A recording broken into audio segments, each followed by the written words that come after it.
Today, I will tell you the story of an Iranian movie inspired by Islamic ideals. You all know what Iranian movies are typically like. However, today's story, which is based on a real-life incident, feels somewhat different to me. It's not a love story, nor is it about a family, but I can assure you, the story will touch your heart. So, without further ado, let's dive into the main plot of the story. At the beginning of the movie, a voice emerges from the darkness. The person says, "The story I'm about to tell you might be hard for you to believe, but this incredible event actually happened to me." The scene changes. A pickup truck is driving along a remote rural road in Iran. It's heading towards a village named Jaljo. The truck stops in the village, and a gentleman steps out of the pickup van. His attire clearly indicates that he is a religious figure. He approaches an old wooden door that has been closed for a long time. A few villagers follow him. The boy who opens the door says, "Look, I'm telling you for the last time, this house is full of snakes. My mother took care of this house for many years, and she died from a snake bite a few years ago. So if anything happens to you, I'm not responsible. Just make sure you pay me the rent every month." The man responds in the background, "Bibi Roge lived in this house. She died from a snake bite a few years ago, I know that. But still, I must stay in this house." The house was situated on a slightly elevated area, offering a clear view of the surroundings. Everywhere you looked, there was greenery and farmland. An elderly villager said to him, "All the land as far as the eye can see belongs to a family named Kupeya. Their land extends beyond the visible boundaries." Hearing this, the man was very surprised. He walked through the village fields, narrating in the background, "My story in this village began with a little girl and a lame horse. I haven't introduced this man to you yet, but you'll gradually understand who he is." The villagers know that he has come from the city to take on the role of the imam at the village's only mosque. Hence, everyone calls him Sheikh. The scene changes to show a man trying to shoot the lame horse. This man's name is Malek. Sheikh arrives at the scene and asks, "Can I ask why you're going to kill this innocent animal?" Malek replies, "This horse's leg is broken. It's now useless. It can't work anymore, so I'm going to kill it." A little girl stands among the villagers watching this. Sheikh approaches the horse and carefully examines it. Then he asks Malek, "Is this horse yours?" Malek responds, "Yes." Sheikh says, "I want to buy your horse." Upon hearing this, Malek and the villagers start laughing. Malek asks, "What will you do with a lame horse?" Sheikh replies, "That's not your concern. Just tell me how much you want for it." Malek says, "You don't have to pay me anything. Just take it away if you want."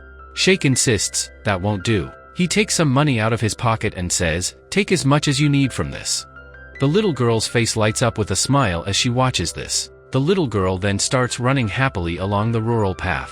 This little girl's name is Narges. Narges is one of the main characters in this story. A few women were working in the fields. Among them was Narges's mother. Narges called out to her mother, "Mom, Uncle Malek was going to kill our horse, but Sheikh saved it." Narges's mother asked, "Who is Sheikh?" Narges replied, "The new tenant at Bibi's house." Her mother then asked, "How did he save the horse?" Narges said, "He bought the horse." Narges's mother remarked, "Then Sheikh is a crazy man. What will he do with a lame horse? He's wasted all his money." The following morning, a car arrived from the city. Sheikh was waiting by the roadside. A veterinarian got out of the car. The little girl, Narges, was also there. The horse was in very poor condition. The vet carefully examined the horse. Just then, Malek was passing by and said to the vet, "Doctor, you're wasting your time. I told Sheikh to forget about the horse and buy a motorcycle like mine." But neither the vet nor Sheikh responded to Malek. Malek then said to Narges, "I'm heading towards your village. Come with me, and I'll drop you off." But Narges ignored Malek. Meanwhile, the vet told Sheikh, "I bandaged the horse's leg very well. It needs to stay like this for 15 days. I'll come back after 15 days. If all goes well, you can start walking it slowly after that."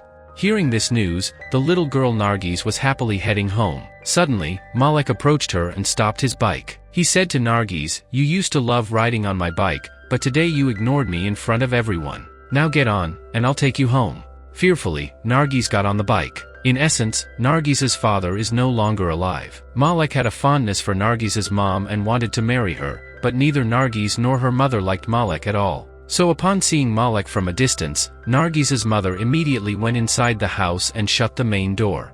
When they arrived at her house, Narges called out for her mother, but she didn't open the door. Realizing the situation, Malek said to Narges, "Give my regards to your mother." And feeling somewhat embarrassed, Malek then left from there. In the next scene, Sheikh is seen entering the village mosque. Upon returning home, he quietly said, "I had wanted to return home after finishing my studies. But why my teacher sent me to this village, I don't know. However, after fulfilling my responsibilities, I quickly wanted to return home."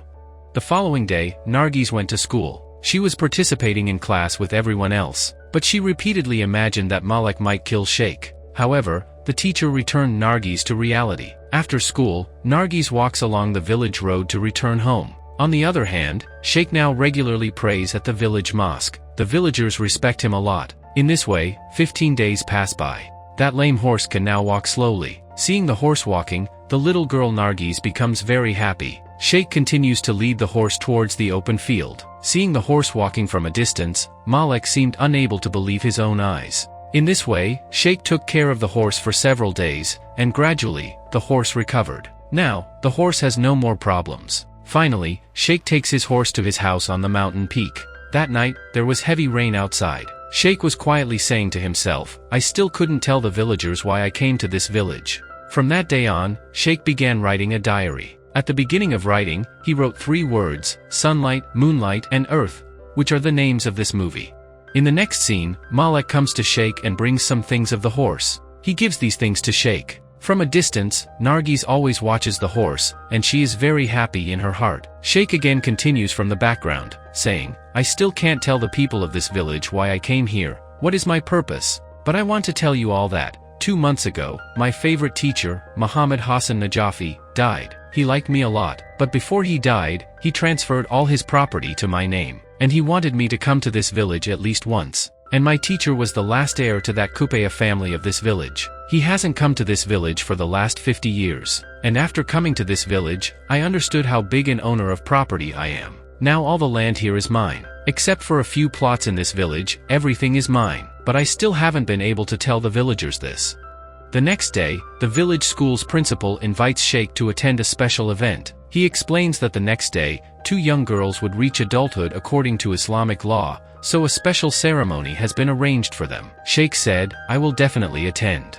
The next day was the ceremony. The girls were accompanied by their guardians. Sheikh addressed everyone, saying, "Today is a special day of mercy for these 2 angels. From today onwards, it is obligatory upon them to perform the 5 daily prayers, observe purdah, fast, and abide by all of God's commands and prohibitions. Therefore, today I have arranged a special gift for these 2 angels." Sheikh returned home from there. Everyone waited outside his house. With many balloons, Sheikh exited through his door. Upon seeing so many balloons, the children exclaimed with joy. Among all the colorful balloons, there were 2 white ones. Sheikh gives those 2 white balloons to the 2 girls who had just reached adulthood, and he gives the rest of the balloons to the other children. However, when Sheikh approached Narges, she did not take the colorful balloon. Angry, she walked away from there. Sheikh asked the teacher what had happened. The teacher replied, "I couldn't understand it either." Afterwards, Sheikh went to Narges, who was sitting a little distance away, feeling upset. Sheikh greeted her and asked, "What happened to you? Did I make a mistake?" Narges replies, "No, but I also wanted a white balloon." Then Sheikh explains, "Those are for their party. They have both reached adulthood today, so those white balloons are a special gift for them, to make them feel a little different now." Hearing this, Narges says, "But I also pray 5 times a day. I wear a veil in front of men. I even fasted this year. Why won't I get a white balloon?" Sheikh had no answer to this question. So, he went inside the house and came back with a white balloon. This time, everyone came together and joyfully released those balloons into the sky. At the end of the day, Sheikh wrote down all incidents in his diary. The scene changes. Against the backdrop, Sheikh says, "This is how I have spent 41 days in this village. I still can't bring myself to tell anyone that all these lands are mine. How can I? When I see these hardworking people front of my eyes, they toil hard to yield crops from these lands. They now almost consider these lands as their own." Sheikh continued, "These people who, by cultivating these barren lands in this desert world, give it life, and it is the world that keeps these people alive in this way." The landlord young boy was showing Sheikh around, pointing out new plots of land of Kupai family. Meanwhile, Narges and her mother were sitting by the side of the road. Sheikh was walking along the nearby road, leading his horse. When Narges saw Sheikh, she ran up to him and greeted him warmly. Narges then introduced Sheikh to her mother. Narges's mother tells Sheikh, "Narges talks about you all day. She prays for you in every prayer. The day you gave her a white balloon, she returned home very happy that day. I have never seen her so happy before." Malek was working some distance away when he spotted Sheikh with Narges' mother. Seeing this, Malek became very jealous. Malek immediately goes to meet Narges' mom's uncle, and he pressured him in various ways to convince Narges' mother to marry him. Narges' mother's uncle reassured him, saying, "Where else in this village will she find a better boy than you? Be patient, she will agree to marry you." On the other hand, Sheikh would go out daily with his horse to inspect his lands. Again, Sheikh said to himself, slowly, "My pride is growing, and within me, arrogance is creeping in that I am the owner of such wealth. Even the water supply to this village depends on my land. Almost everyone in this village relies on my land." Sheikh was not feeling good about this state of mind deep inside him. Meanwhile, Malek is holding a meeting with the villagers. He says everyone that there must be a reason behind Sheikh coming to this village. Sheikh roams around the Kapai's lands all day. He must be here searching for some hidden treasure. Malek says to everyone, "We should inform the police about this." The next morning, Sheikh was getting ready to go out with his horse when a police officer knocked on his door. The officer greeted Sheikh, and Sheikh responded in kind. The officer then said, "You need to come with me to the police station." Sheikh asked, "Is there any problem?" The officer replied, "You will find out at the station." Sheikh stepped outside, where a police car was waiting. The villagers were looking at Sheikh in a very strange manner. Many villagers gathered to witness the event. The children were whispering that Sheikh had come to their village to search for hidden treasure, and that's why the police were taking him away. Sheikh was put into the car and taken to the police station. Malek was watching everything from a distance. Meanwhile, Sheikh's house door was open, so the horse wandered out and began to walk aimlessly. The scene shifts to the police station. The police officer checked all of Sheikh's identification documents and released him with respect. In the afternoon, Sheikh returned to the village. The villagers were somewhat surprised to see him. However, when Sheikh went to enter his house, he noticed that his horse was missing. He set out to search for his horse. He starts looking everywhere, but he could not find his horse anywhere. As the day turned into night, Sheikh returned home in despair. The events of the day weighed heavily on his mind. He sat quietly by the window in the moonlight. He's feeling very sad.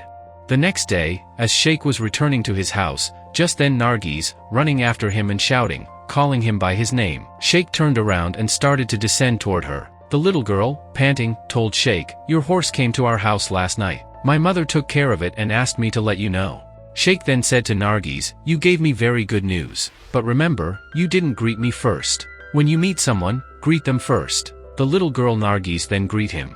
Sheikh and Narges then start walking together towards Narges' house. Narges' mother came outside with the horse and told Sheikh, "This horse belonged to my husband. He passed away 2 years ago." The villagers say he was bitten by a snake, but there were no snakebite marks on his body. He was a very good man and loved this horse dearly.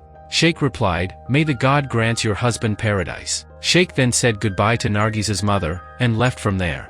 That night, Sheikh sat down to write in his diary. He wrote, "The villagers are now embarrassed to talk to me. They think they have wronged me, but I'm not angry with them."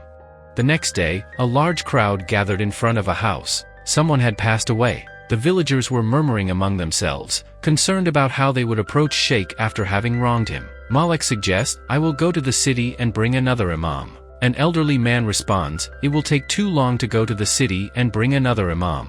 Just then, someone standing nearby exclaims, "Look, Sheikh is coming this way." Sheikh, walking steadily, approached the house where the deceased person lay. Without hesitation, he entered the house. The villagers watched, feeling a mix of relief and respect, as Sheikh took charge of the situation with compassion and grace.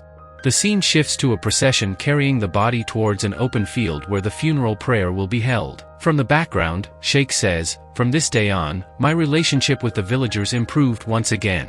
The funeral prayer begins, with everyone standing in rows behind Sheikh. The women stand at the very back. After the funeral prayer concludes, Sheikh sits beside the deceased. In a soft voice, he begins to speak, "Soon, 2 angels from God will come to you. They will ask you, 'What is your religion?' You will say, 'Islam.' Then they will ask, 'Who is your prophet?' You will say, 'Prophet Muhammad.' Then they will ask, 'What is your holy book?' You will say, 'The Quran.'" Sheikh then stood up and addressed everyone, saying, "This day will come for each of us. We must all prepare for this day." The scene changes to Sheikh pulling out some necessary documents from a black file. In the background, he says, "Today, I have decided in my mind that I will tell the villagers everything, that I own 50 acres of land in this village." Meanwhile, we see Narges running towards Sheikh. The little girl arrives and greets Sheikh. Sheikh asks what happened. Narges says, Rahmath uncle has passed away. You need to lead his janazah. Sheikh goes with Narges to see Rahmath uncle. After checking carefully, Sheikh realizes that he is not dead. He informs everyone to take him to the city for medical treatment, assuring them that he will recover quickly with proper care. Narges's mother is also there and serves tea to everyone. She says to Sheikh, my daughter talks about you all day. Sheikh smiles gently and replies, you are a fortunate mother to have such a daughter. Hearing this, little Narges smiles shyly. After finishing the tea, Sheikh heads back home with his horse. As he rides, he says to us, once again, I couldn't bring myself to tell the villagers the truth today. However, I learned something curious. Malek rents out most of the Kupai family's lands, claiming them as his own.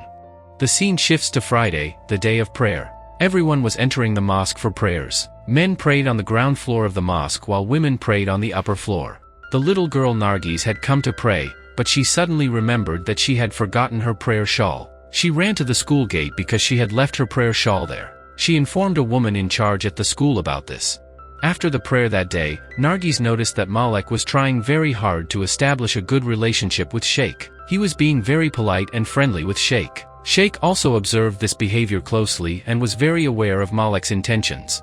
The next morning, Sheikh and Malek set out towards a distant mountain. Malek wants to treat Sheikh by hunting mountain deer. The little girl Narges saw Malek and Sheikh from afar, and she starts thinking something. Sheikh was on his horse, while Malek was on his motorcycle. At one point, Malek's motorcycle could no longer go forward. He left his motorcycle there and told Sheikh, we'll have to walk the rest of the way. Sheikh smiled and said, my horse can still go much further. You can put your belongings on the horse. They continued on foot with Malek leading the way. They take a break at a spot where they could gather water, as there would be no more water sources ahead. During the break, Malek suddenly asks Sheikh, I heard that the Kupai family donated all their property to someone. Do you know who that person might be? Sheikh didn't respond anything about this. He noticed that gradually Malek's demeanor towards him was changing. Malek then said, we can't take the horse any further. We need to leave it here and proceed on foot. There are many dangers ahead. Sheikh smiles again and replies, there are dangers everywhere, if only God don't protect us. Then they began climbing up the mountain. The path wasn't easy at all, and at one point, they both reached the top of the mountain. Malek told Sheikh, you wait here, I will hunt deer from there. Malek then took his rifle and went to a higher place. Sheikh settled down there to wait. Malek silently kept an eye on the distance, occasionally using his binoculars to see if there were any deer far away. Meanwhile, Sheikh sat on a rock, and he lost in thoughts by looking at the mountain. Suddenly, Malek's eyes turned towards him. He was thinking something. Then he took his rifle in hand and aimed it towards Sheikh. Malek wants to harm Sheikh, but his conscience held him back. And finally, he didn't shoot, instead keeping his rifle down.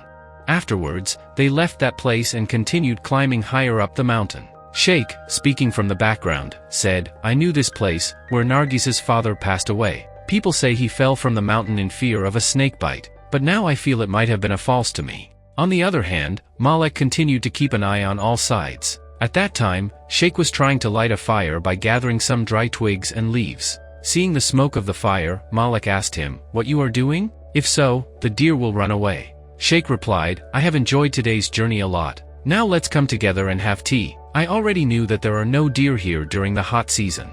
Malek understood Sheikh's words. Actually, Malek had another purpose, and Sheikh had understood that from before. They both sit face to face without speaking to each other.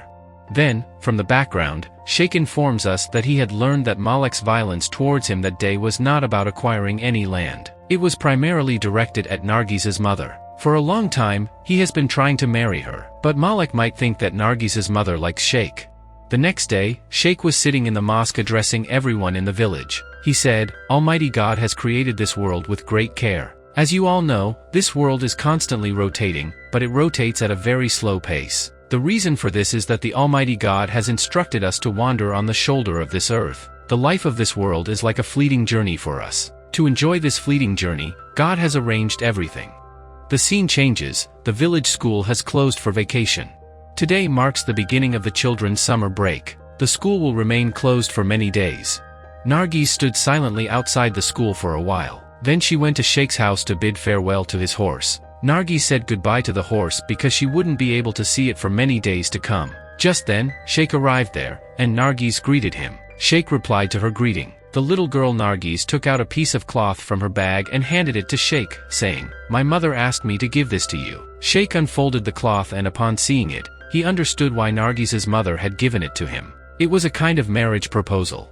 Sheikh chuckled softly and said to Narges, "I heard you were saying goodbye to the horse. But don't say goodbye to the horse, say goodbye to me, because from now, this horse is yours. I am giving you this horse as a gift."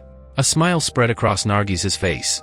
Sheikh then teaches her how to climb onto the horse's back, and at one point, he placed the cloth back into Nargis's bag. Sheikh truly didn't want to cause anyone distress. In the next scene, Sheikh is sitting quietly in his room, and he's thinking to himself, "Even after my beloved teacher's passing, he has left me with the greatest lesson of my life, to recognize myself. Today, I have truly found myself." In the subsequent scene, Sheikh is seen carrying all his belongings wrapped up in a bag. He is leaving from here forever. A car is waiting for him. He asks the driver, "Can we leave now?" The driver replies affirmatively. At that moment, Sheikh's gaze falls on the direction where the little girl Narges is. Narges approaches Sheikh riding her horse to bid him farewell. Sheikh waved bid farewell to Narges. Narges also waves her hand to bid farewell to Sheikh. Both smile at the moment of parting. However, the little girl Narges doesn't know that Sheikh will never return here again. Sheikh gets into the car, and the car starts moving. At one point, Sheikh and his car disappears from view. With eyes filled with emotions, Narges still looking in the direction where the car went. Then the scene shifts to last night when Sheikh was sitting at home writing the final page of his diary. From his writing, we learn that Sheikh has donated all his wealth. He has taken over all the lands where farmers used to cultivate and handed them over to those farmers. He has given some property to Malek so that he can rent them out, and the rest of his assets, he has given to the little girl Narges. He left this notebook for Narges, so that she could recognize herself better when she grows up. The pages of the notebook were flying by the wind. And through this scene, the movie story concludes right here. God has created us in this world for a very short time. However, the pursuit of excessive wealth and the obsession with acquiring more do not allow us to enjoy this brief life. In the race to establish ourselves, we often fail to realize when we reach the end of life's journey. And when we finally do realize, it's often too late. In this story, if Sheikh had kept his immense wealth to himself, he would never have been able to return to a life of freedom and simplicity. It is our duty not to chase after this illusion called wealth and instead enjoy this short life as much as possible. So friends, please let me know how you found the video by commenting. Stay well, stay healthy. Goodbye for today.